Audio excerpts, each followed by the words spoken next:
Bonjour à tous. Le module 3 d'aujourd'hui est axé sur la cinématique des fluides.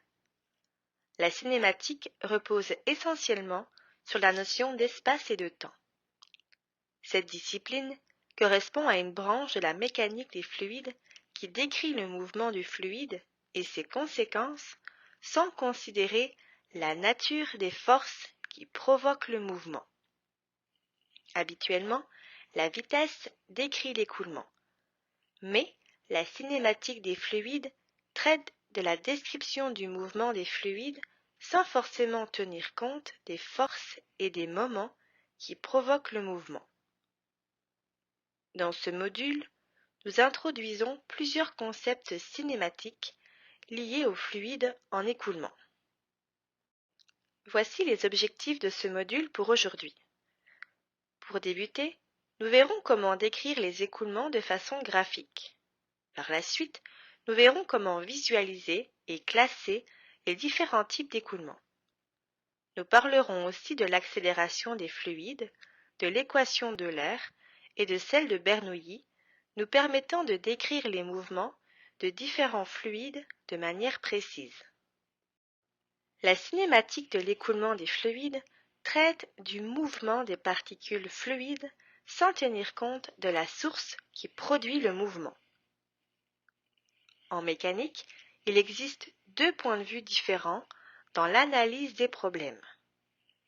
Nous pouvons soit sélectionner une région, puis décrire le mouvement des particules de fluide, c'est l'approche eulérienne.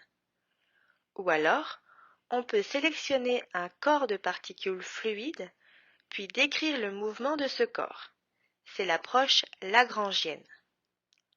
Dans les diapositives suivantes, nous parlerons plus en détail de ces deux approches différentes appliquées à la mécanique des fluides. Tel que mentionné, il existe deux manières de décrire le mouvement des particules de fluide dans un écoulement. Une description lagrangienne a une utilisation limitée, car elle nécessite de suivre l'emplacement de chaque particule dans le flux et de signaler son mouvement. Une description eulérienne ou approche de volume de contrôle est plus pratique, car elle considère une région ou un point spécifique dans l'écoulement et mesure le mouvement de toutes les particules de fluide traversant les bordures de cette région ou de ce point. Dans une description lagrangienne, le flux dans un système de fluide peut être défini en marquant chaque particule de fluide, puis en spécifiant sa position R en fonction du temps lorsque la particule se déplace d'une position à une autre. Dans une description eulérienne, la vitesse des particules de fluide dans un système peut également être décrite en considérant un point spécifique, x0, y0, z0, dans le système, mais est entouré d'un volume différentiel d'espace. La vitesse de toutes les particules qui traversent ce point ou ce volume peut alors être mesurée en ce point.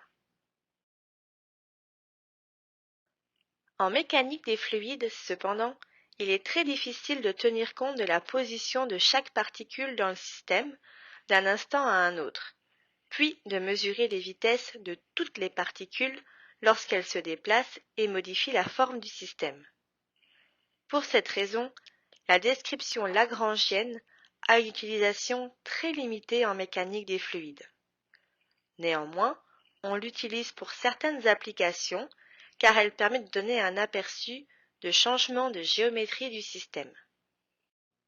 La visualisation des flux nous permet de mieux comprendre ce qu'il se passe.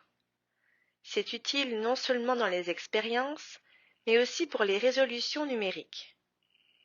Il existe de nombreux modèles de visualisation d'écoulement pouvant être utilisés en pratique et ou numériquement.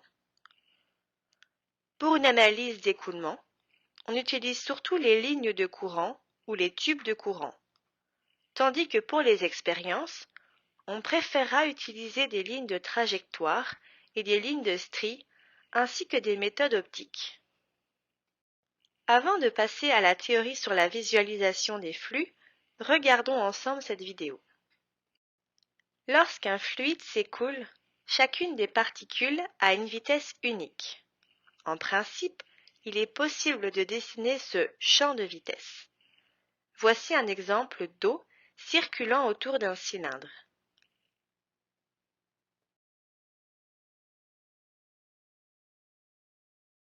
Cependant, cela ne produit pas une représentation très claire de l'écoulement. Une meilleure façon d'illustrer le flux à tout instant serait d'esquisser une série de lignes de courant. Chaque ligne de courant ne contient que des particules adjacentes qui ont des vecteurs de vitesse tangents à la ligne de courant. Les lignes de courant ne peuvent pas être directement observées expérimentalement, sauf dans les champs d'écoulement stationnaires. Cependant, mathématiquement, nous pouvons écrire une expression simple pour décrire une ligne de courant. Puisque la vitesse de la particule est toujours tangente à la ligne de courant, alors, si le champ de vitesse est connu, l'équation qui définit une ligne de courant à un instant particulier peut toujours être déterminée. Par exemple, dans le cas d'un écoulement bidimensionnel, la vitesse de la particule en tout point aura deux composantes, U dans la direction X et V dans la direction Y. On obtient alors l'équation A. L'intégration de cette équation donne l'équation de la ligne de courant. Dans le cas général, pour un écoulement 3D, on peut écrire une expression similaire qui est présentée ici. Voyons un premier exemple. La vitesse d'un flux bidimensionnel est définie par l'équation ici, où Y est en mètres. Déterminez l'équation de la ligne de courant passant par le point 1 mètre, 2 mètres. Pour trouver les équations des lignes de courant, il faut utiliser la relation de la dérivée de Y par rapport à X, qui est égale à V sur U. V sur U peut alors être réécrit selon les composantes I et J correspondantes. On obtient la dérivée de Y sur X est égale à 1 demi Y. En mettant les Y d'un côté et les X de l'autre, et en résolvant les intégrales correspondantes, on obtient une équation nous permettant de décrire une ligne de courant dans ce flux. Dans la question, on nous demande de produire l'équation de la ligne passant par le point 1 par 2. Il suffit pour cela de remplacer le x et le y par ces valeurs, ce qui nous donne une valeur unique pour C.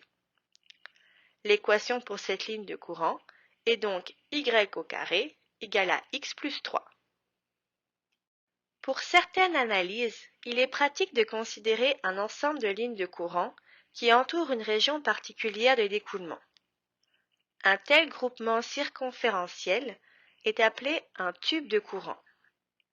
Un tube de courant se compose donc d'un faisceau de lignes de courant.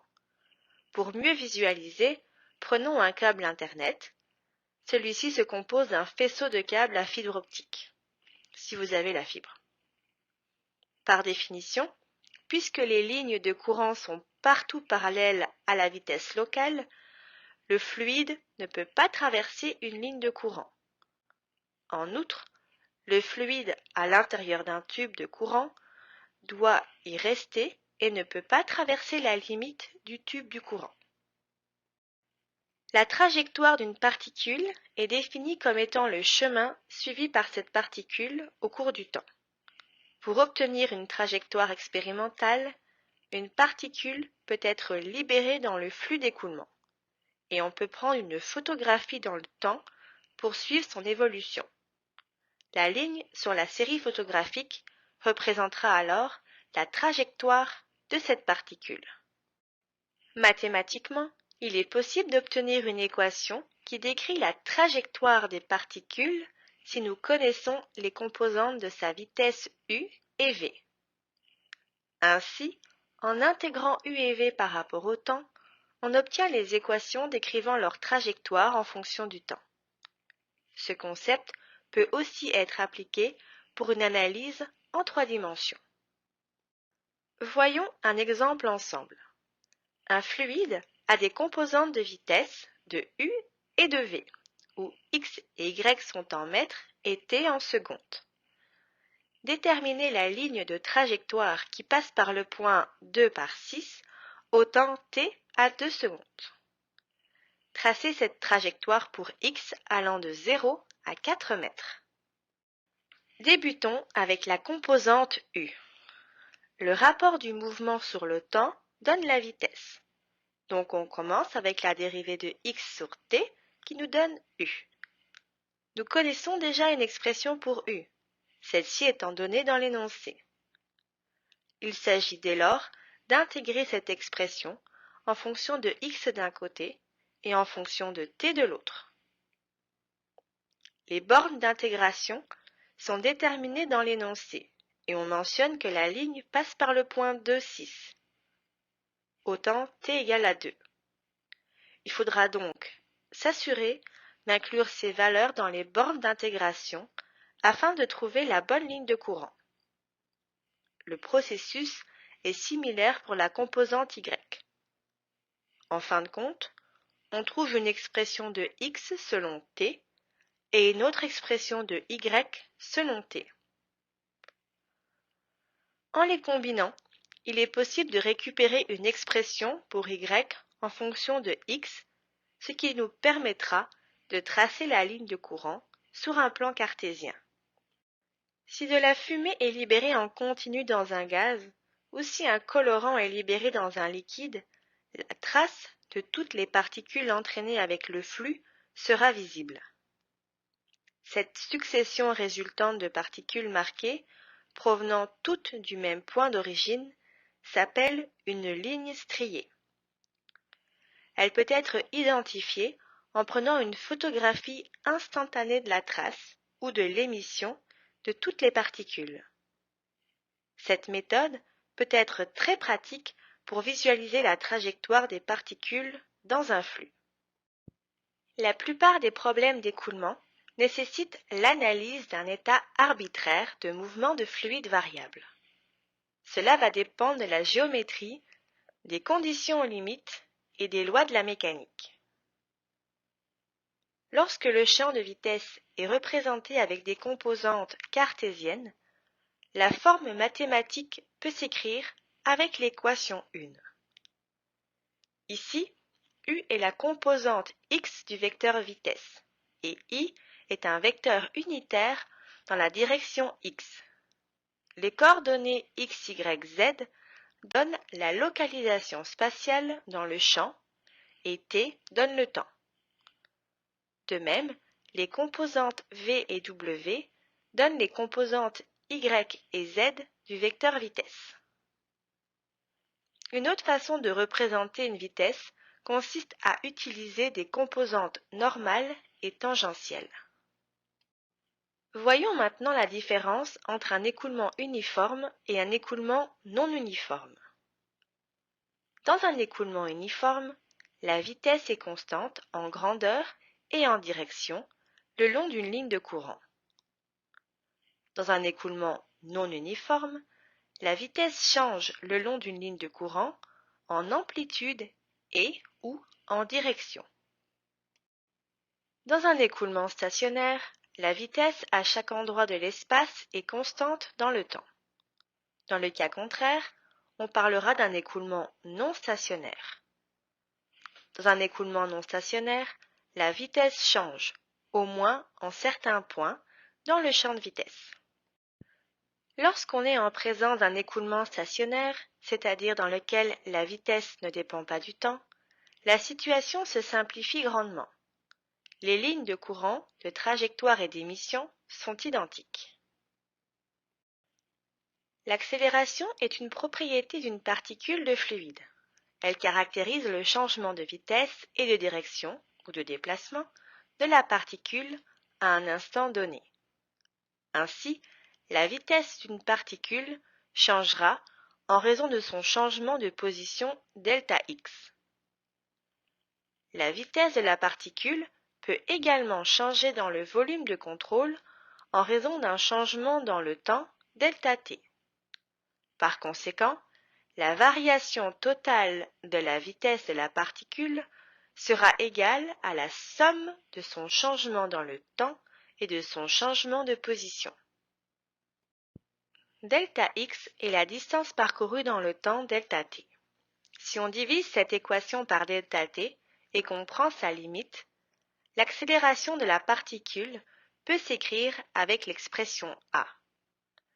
La notation d sur dt est appelée outil de dérivation, car elle donne le taux de changement dans le temps d'une propriété de fluide, dans ce cas-ci la vitesse.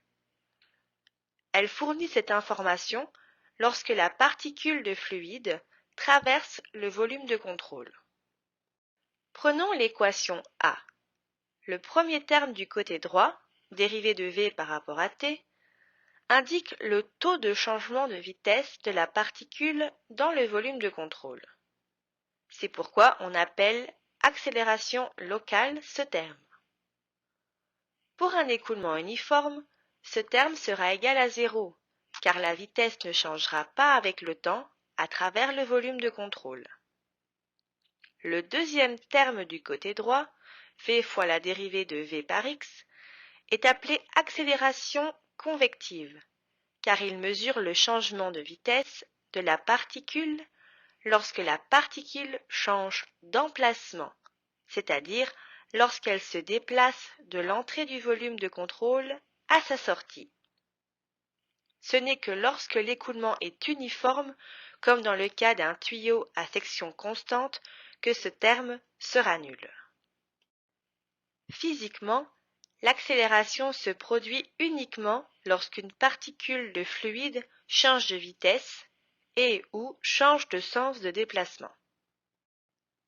Généralisons maintenant ces résultats en utilisant la dérivée matérielle et considérons le cas d'un écoulement tridimensionnel.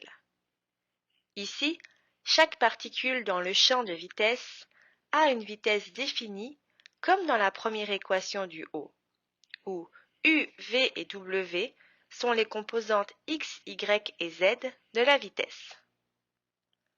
Lorsque l'on suit chaque particule à travers le volume de contrôle, situé à la position générale x, y, z, sa vitesse peut augmenter ou diminuer en raison soit d'un changement de temps, ΔT, soit d'un changement de position de la particule, soit des x, des y, des z. Pour trouver ces changements, si on utilise la règle de la chaîne, on obtient comme résultat que l'accélération totale est équivalente à la somme de l'accélération locale et de l'accélération convective telle qu'illustrée à la dernière équation. Il est aussi possible de calculer l'accélération dans chaque direction du système d'axe de façon individuelle. Ainsi, les composantes AX, AY et AZ sont données ici et nous permettent de décortiquer l'accélération des particules selon chaque direction de façon indépendante. Voyons un exemple ensemble. En prenant un champ de vecteurs de vitesse eulérien, trouvez l'accélération totale d'une particule. Prenez comme équation la vitesse de la particule suivante.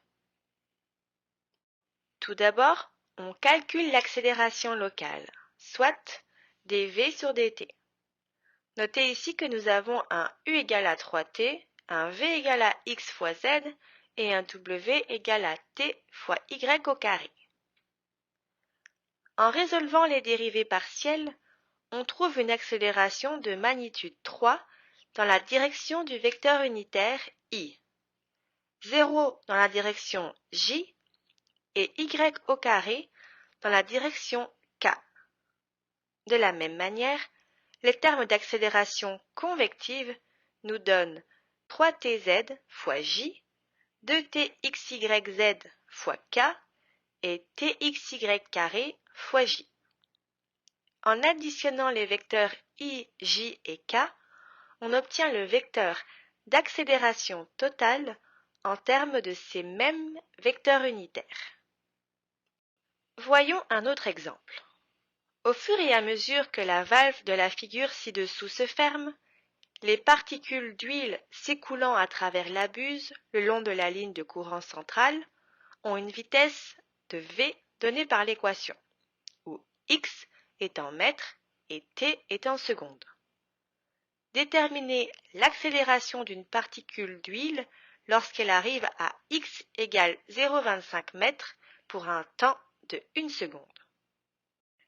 Ici, nous avons une analyse unidimensionnelle. La procédure reste la même, c'est-à-dire qu'on trouve l'accélération locale et l'accélération convective et on les additionne pour obtenir l'accélération totale.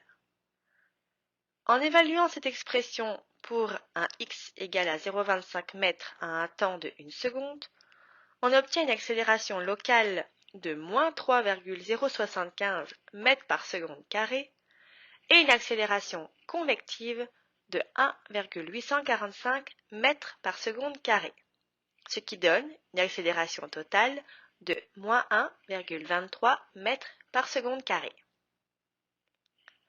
La composante d'accélération locale de 3,075 mètres par seconde carré diminue la vitesse de la particule dans le volume de contrôle à x égale à 0,25 mètres, puisque la vanne est fermée pour diminuer le débit.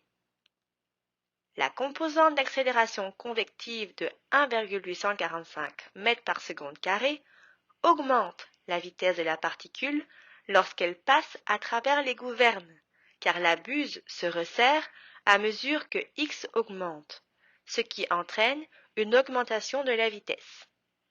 Le résultat net, cependant, est que la particule décélère à 1,23 mètres par seconde au carré.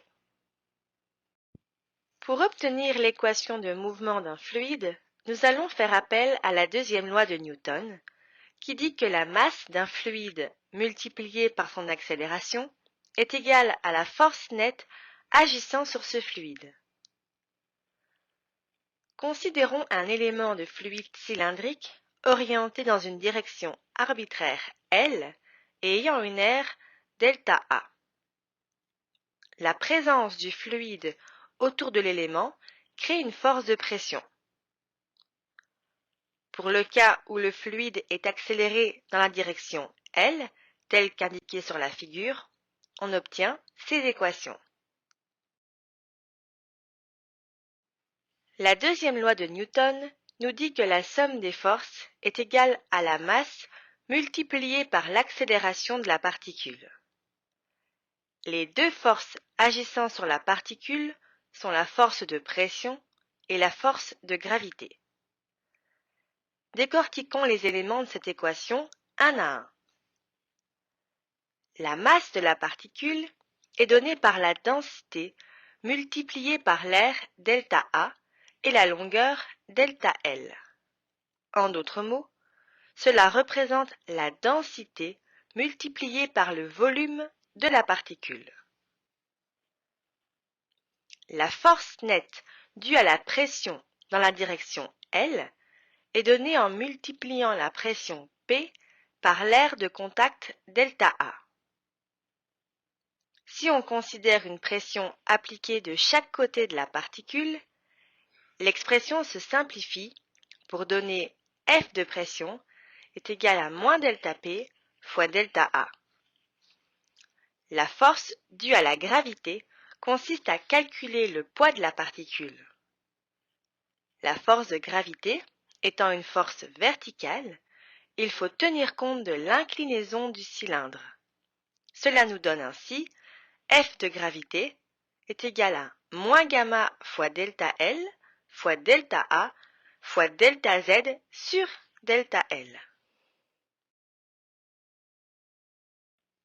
En substituant les forces et la masse de la particule, on obtient la première équation.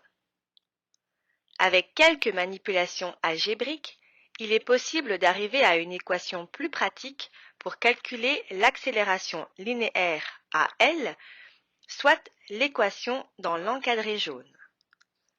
Cette équation indique que la variation de pression entre deux points est égal à la densité du fluide multipliée par l'accélération linéaire entre ces deux points. Remarquons ici que lorsque l'accélération est nulle, le côté droit devient 0 et on se retrouve avec l'équation hydrostatique que nous avons vue auparavant. Celle-ci indique qu'une variation de pression entre deux points est obtenue en multipliant le poids du fluide par la différence d'élévation. Voyons un exemple d'application de l'air. Une colonne d'eau dans un tube vertical est accélérée par un piston dans la direction verticale à 100 mètres par seconde au carré. La profondeur de la colonne d'eau est de 10 cm. Trouvez la pression manométrique au niveau du piston. Prenez comme densité de l'eau 1000 kg par mètre cube. Comme l'accélération est constante, il n'y a pas de dépendance relative au temps. De cette manière, la dérivée partielle de l'équation d'Euler peut être remplacée par une dérivée ordinaire. L'équation d'Euler devient donc l'équation 1. Maintenant, il faut intégrer cette équation entre les points d'intérêt, c'est-à-dire entre les points 1 et 2. Une fois le résultat obtenu, on peut simplifier l'expression car on voit que P2 et Z2 sont nuls, car ils sont ouverts à l'atmosphère. Nous sommes donc maintenant en mesure de réduire l'expression et d'isoler P1 en fonction des données connues, soit la densité, la constante gravitationnelle, l'accélération et la distance entre Z2 et Z1.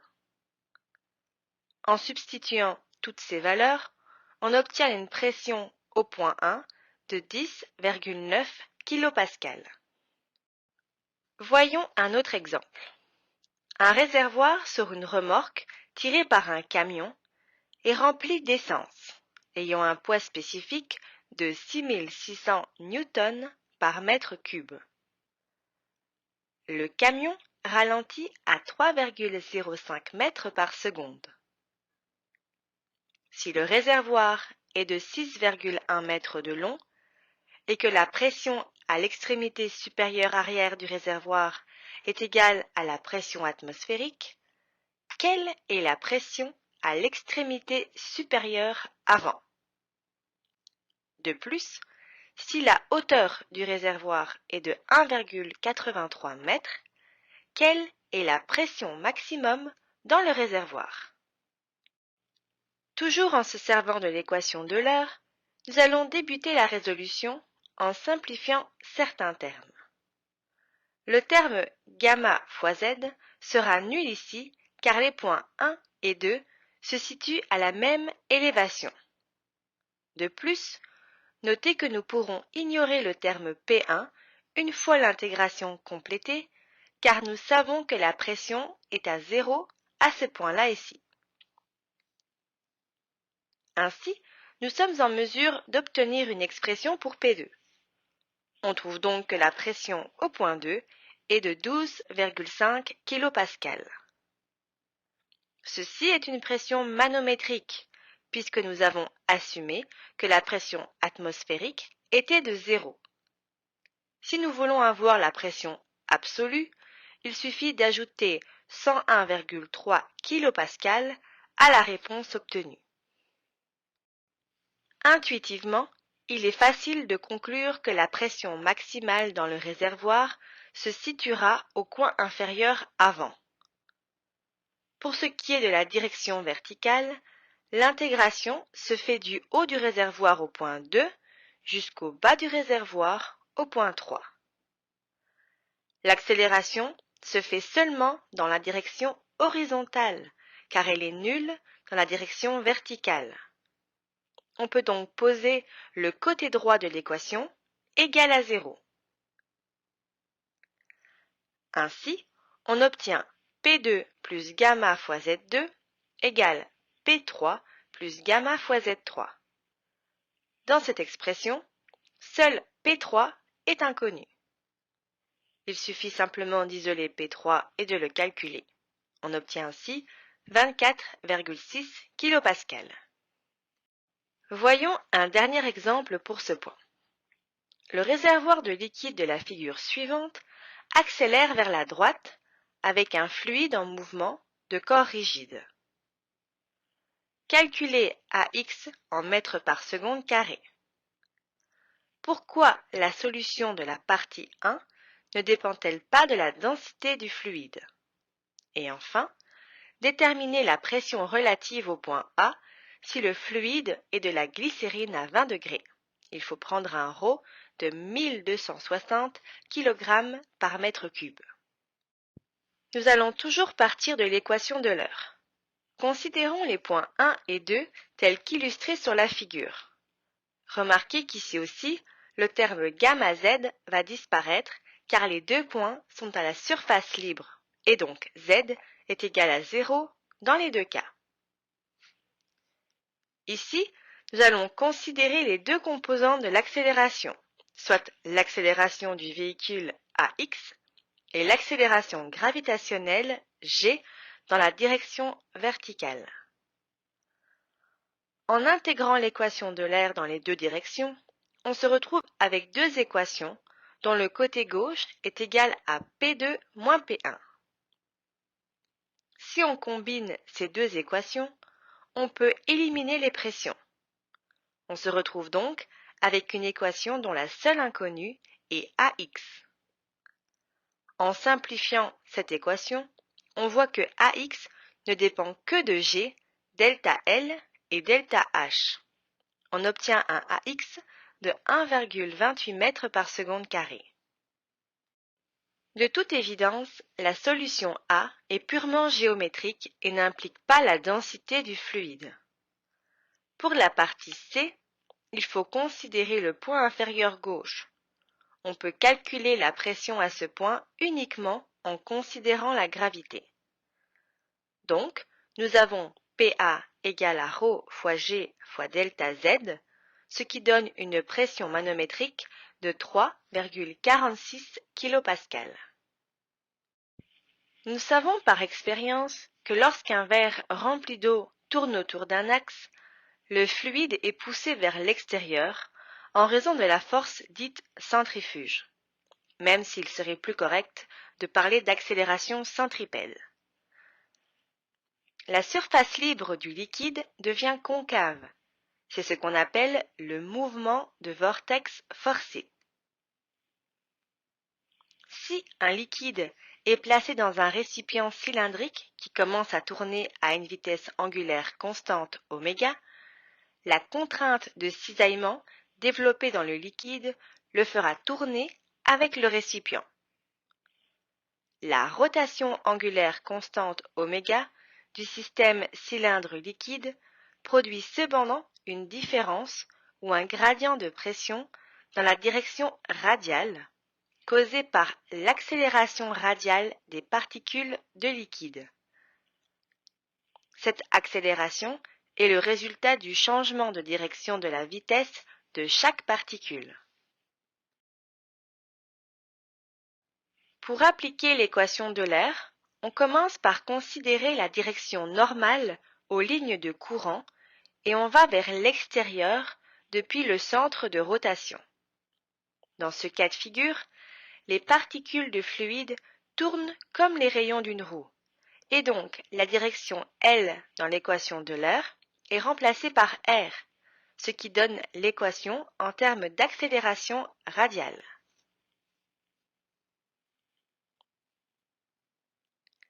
Dans cette nouvelle équation d'Euler, la dérivée partielle est remplacée par une dérivée ordinaire car l'écoulement est stationnaire et dépend uniquement du rayon R. L'accélération dans la direction radiale, AR, loin du centre de courbure, est donnée par V au carré divisé par R. On peut donc écrire l'équation d'Euler sous une nouvelle forme telle qu'illustrée au bas de la diapositive. Si on continue les manipulations algébriques, nous savons que la vitesse v est égale à la vitesse angulaire oméga multipliée par le rayon r. Ceci nous permet de modifier à nouveau l'équation de l'air. En intégrant cette équation, on obtient une équation pour exprimer la variation de pression dans un écoulement tournant. C'est l'équation 2. Il est à remarquer que l'équation dérivée contient toujours une constante d'intégration c. Nous pouvons trouver la valeur de cette constante en posant une condition initiale. On peut par exemple supposer que P est égal à P0 à un point, comme le point RZ égale à 0, 0. Cette condition est valable si un liquide n'est pas encore en mouvement et donc en état hydrostatique. À ce moment-là, on peut résoudre l'équation et trouver la valeur de C. On établit ainsi une équation permettant de trouver la hauteur à laquelle le liquide à l'intérieur du contenant cylindrique va monter. Voici donc l'équation à utiliser pour un fluide en rotation. Elle permet de trouver la distance h entre la hauteur du fluide sur les parois et la hauteur au centre de rotation. Dans le cas illustré ici, cette hauteur ne contient qu'un seul terme, soit r carré fois oméga carré divisé par 2g, car la pression aux deux points d'intérêt est égale à la pression atmosphérique. La pression barométrique vaut donc 0. Ceci fait en sorte que le premier terme P0 moins P divisé par gamma sera nul. Nous allons utiliser l'équation de droite pour trouver Z lorsque la pression aux deux points n'est pas la même. Voyons un premier exemple ensemble. Un réservoir cylindrique est en rotation à un taux de 4 radians par seconde.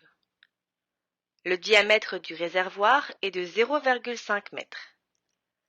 La ligne AA représente la surface du liquide avant la rotation et la ligne A', représente la surface de l'eau après que la rotation soit établie. Trouvez la différence d'élévation entre le liquide au centre du réservoir et le liquide au niveau des murs du réservoir lors de la rotation. Pour résoudre ce problème, on part de l'équation de l'air. On peut ignorer les deux termes de pression P1 divisé par gamma et P2 divisé par gamma, car les points 1 et 2 sont soumis à la pression atmosphérique. De plus, R1, qui est le rayon du centre de rotation 1, sera également nul. On se retrouve donc avec une équation relativement simple permettant de calculer la hauteur entre Z1 et Z2. On obtient ainsi oméga carré fois R2 carré divisé par 2G. En remplaçant oméga par 4 radians par seconde, R2 par 0,25 et G par 9,81 mètres par seconde carré, on trouve une différence de hauteur de 5,1 cm. Voyons un autre exemple. Dans le dispositif suivant, lorsque le tube en U n'est pas tourné, l'eau reste dans le tube comme indiqué sur la figure. Si le tube tourne autour de l'axe excentrique à une vitesse de 8 radians par seconde, quels sont les nouveaux niveaux d'eau aux points 1 et 2 dans le tube? Commençons à nouveau avec l'équation de l'air. Ici aussi, la pression aux deux points est atmosphérique et donc nulle. De plus, les deux termes de pression s'annulent. En isolant Z2 moins Z1 d'un côté, on obtient une expression pour laquelle nous connaissons tous les paramètres du côté droit, soit oméga, R1, R2 et G. Avec cette équation, on trouve une différence entre Z1 et Z2 de 0,317 mètres. De plus, en considérant les conditions initiales du problème, on voit que la somme des élévations Z1 et Z2 est de 0,18 plus 0,18, soit 0,36 mètres.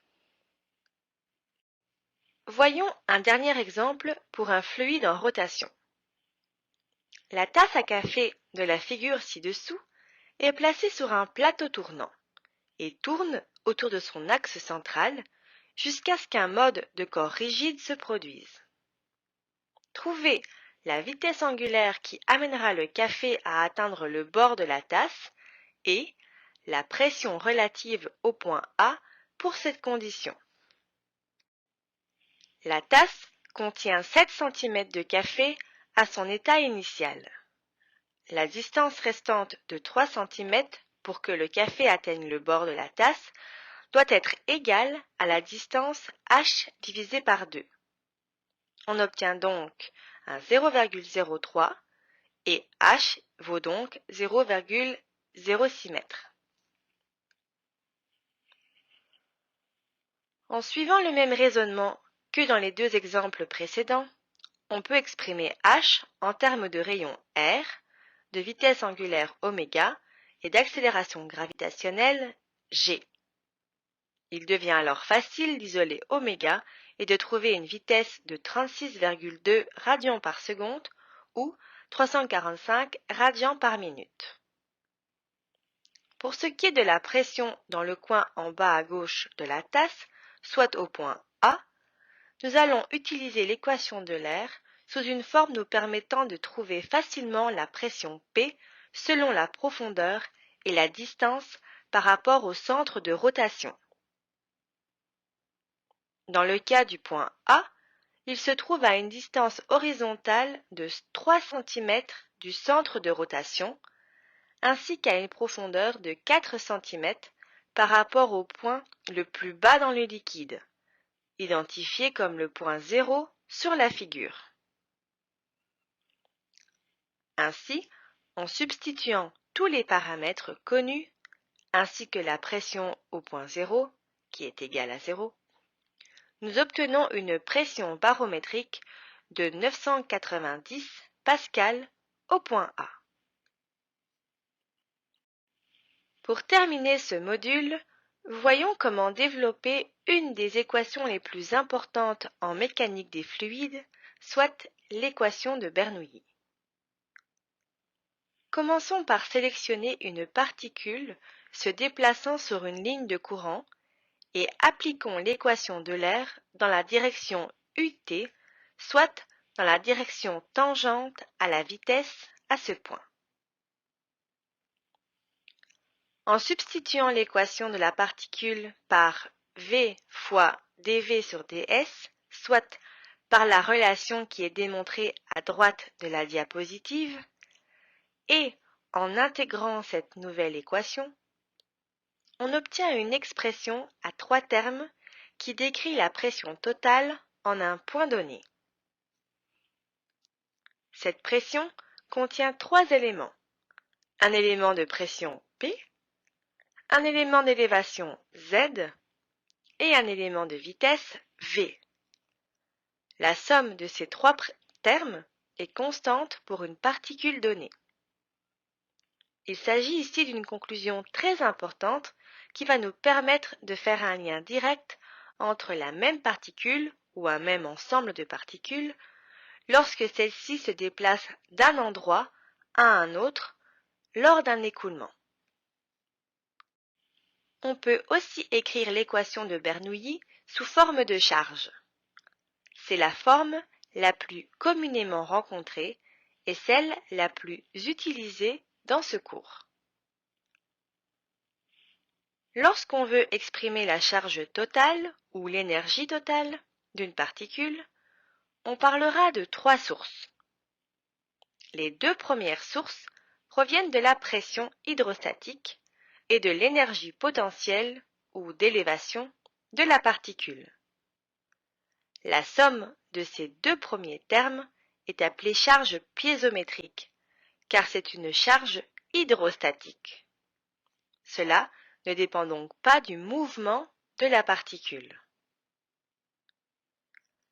La troisième source d'énergie provient de la vitesse de la particule. Ce type de charge ne fait pas partie de la charge piézométrique car il s'agit d'une charge cinétique. En d'autres mots, c'est le mouvement de la particule qui lui procure cette charge ou énergie. Et donc, si la particule est au repos, ce terme sera nul. Nous allons voir cela plus en détail dans les prochaines diapositives, mais aussi dans les prochains modules. Voyons seulement quelques applications pratiques qui utilisent l'équation de Bernoulli comme principe de base. Le tube de Pitot, basé sur le principe de Bernoulli, a été développé pour mesurer la vitesse des fluides. L'idée du tube de Pitot est de créer un point de stagnation où la vitesse sera nulle, le point 1 dans la figure ici. Ainsi, nous nous retrouvons avec deux points pour lesquels nous pouvons facilement mesurer la charge à l'aide d'un piézomètre. De cette façon, on peut calculer la vitesse à l'aide de l'équation de Bernoulli simplifiée telle que présentée ici. Lorsque l'eau s'écoule d'un réservoir, le débit est non stationnaire. Cela se produit quand la profondeur H est grande. On aura dès lors une plus grande pression de l'eau vers le drain. Le niveau d'eau va baisser à un rythme plus rapide que lorsque H est petit. Cependant, si le réservoir a un volume important et que le drain a un diamètre relativement petit, alors le mouvement de l'eau à l'intérieur du réservoir sera très lent et donc, à la surface, la vitesse du fluide sera nulle pour des ouvertures de petit diamètre. De plus, la différence d'élévation entre C et D sera faible, et donc la vitesse moyenne pourra être utilisée car VC sera à peu près égal à VD, qui sera à peu près égal à VB. Enfin, le courant d'eau dans ce cas de figure est en chute libre à l'extérieur de l'ouverture, et donc la pression à l'axe B de l'ouverture est atmosphérique, comme en C et en D. Toutes ces conditions nous permettent d'établir une équation mettant en relation directe la vitesse d'écoulement au point B en fonction de la hauteur du niveau d'eau au-dessus du drain.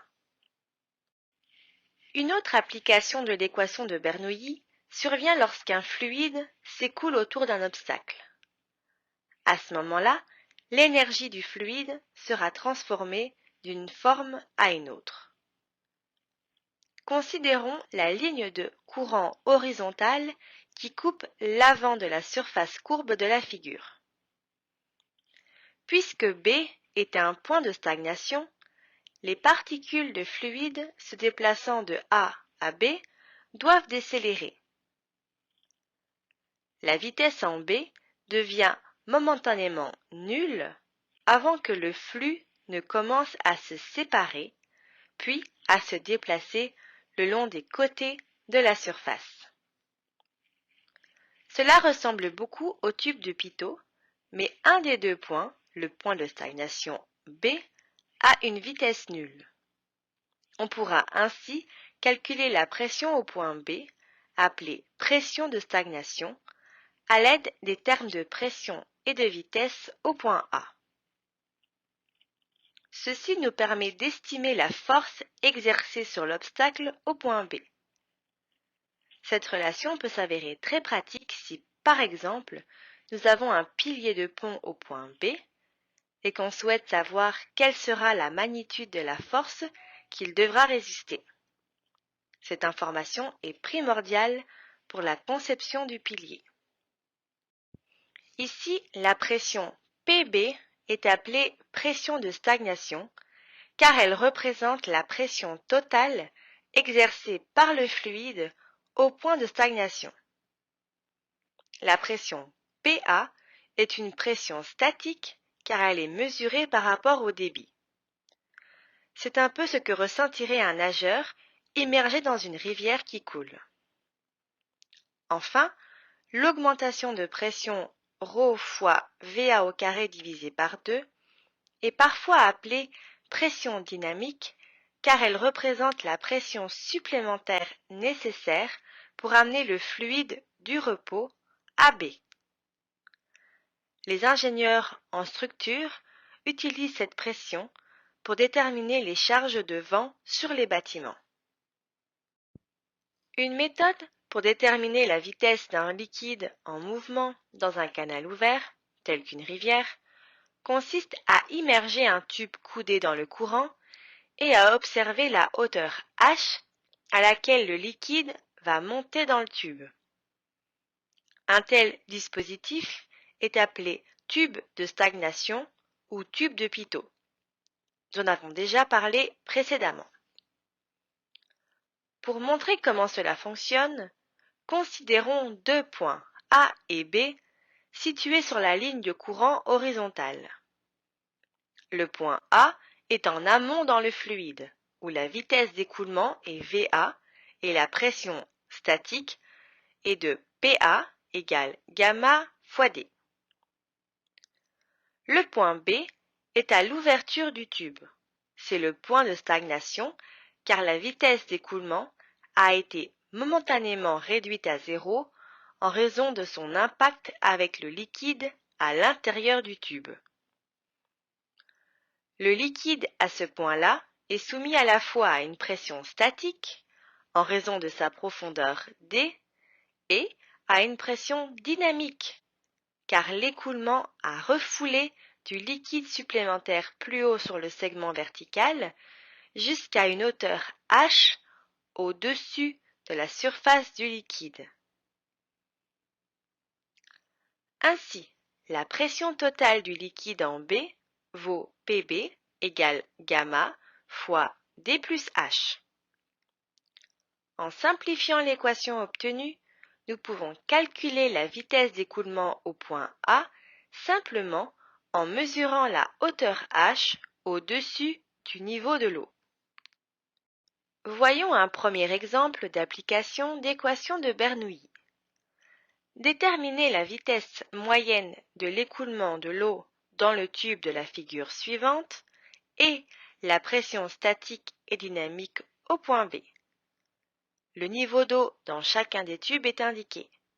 Il faut prendre un ρW de 1000 kg par mètre cube. En A, la pression totale est à la pression statique. C'est le résultat à la fois du poids du fluide et de la pression interne à l'intérieur du tuyau. Ici, PA égale ρ fois G fois HA. En B, la pression totale ou pression de stagnation est une combinaison de pression statique et dynamique trouvée à partir de Pb est égal à ρ fois G fois Hb. En connaissant ces pressions, on peut déterminer la vitesse moyenne de l'écoulement au point A à l'aide de l'équation de Bernoulli appliquée entre les points A et B. Ici, B est le point de stagnation sur la ligne de courant. Dans l'équation initiale de Bernoulli, les termes d'élévation Z1 et Z2 s'annulent car ils sont égaux. De plus, le terme de vitesse au point de stagnation, le point B, s'annule aussi. La vitesse au point A peut donc être calculée à partir des hauteurs HA et HB. Nous trouvons une vitesse de 1,08 m par seconde. Pour trouver les termes de pression, il faut revenir à l'équation de Bernoulli exprimée en termes de pression et non de charge. Ainsi, pour la pression statique, nous allons seulement utiliser les termes P et gamma fois Z. Étant donné qu'on assume l'élévation Z comme étant égale à 0, il ne reste plus que le premier terme, pour lequel nous avons déjà établi une expression dans la première partie du problème. Cette expression est pour le terme de charge. Il nous suffit de la multiplier par gamma ou par ρ fois G afin d'obtenir la pression. on obtient la pression hydrostatique aux points A et B comme étant de 883 pascal. Pour la pression dynamique au point B, elle est calculée à partir de la vitesse trouvée au point A, puisque c'est le seul terme qui contribue à la charge ou à la pression dynamique. Ayant déjà trouvé la vitesse en A dans la première partie de l'exemple, nous pouvons facilement trouver la pression dynamique au point B, qui est de 589 pascal. Et enfin, pour finir ce module, voyons un dernier exemple.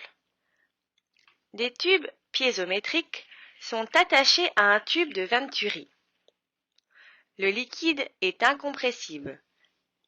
La charge piézométrique en amont est de 1 mètre, alors que la charge piézométrique dans la contraction est de 0,5 mètre.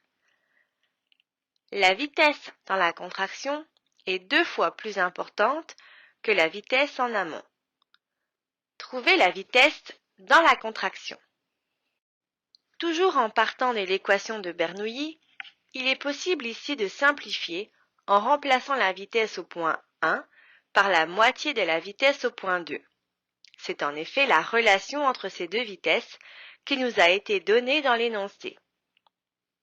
Notez aussi qu'il est possible de remplacer V2 par 2 fois V1, de trouver V1 et de s'en servir pour trouver V2 par la suite. Les deux approches sont valables. Ici, les charges piézométriques mesurées à l'aide des piézomètres installés aux points 1 et 2 sont utilisées pour remplacer les deux premiers termes dans l'équation de Bernoulli. Nous ne connaissons donc pas nécessairement quelle est la charge due à la pression ou à l'élévation, mais nous connaissons leur somme, ce qui représente la charge piézométrique à ces deux endroits. Notez aussi que nous n'avons pas besoin de connaître ces deux termes de façon individuelle, car nous a demandé simplement de calculer la vitesse dans la contraction, au point 2. Ce raccourci est donc parfaitement acceptable pour cette situation. Une fois les simplifications faites, nous pouvons isoler V2. On trouve une vitesse de 3,62 mètres par seconde. Voici ce qui termine notre module 3. Bonne semaine de travail à tous et à la semaine prochaine!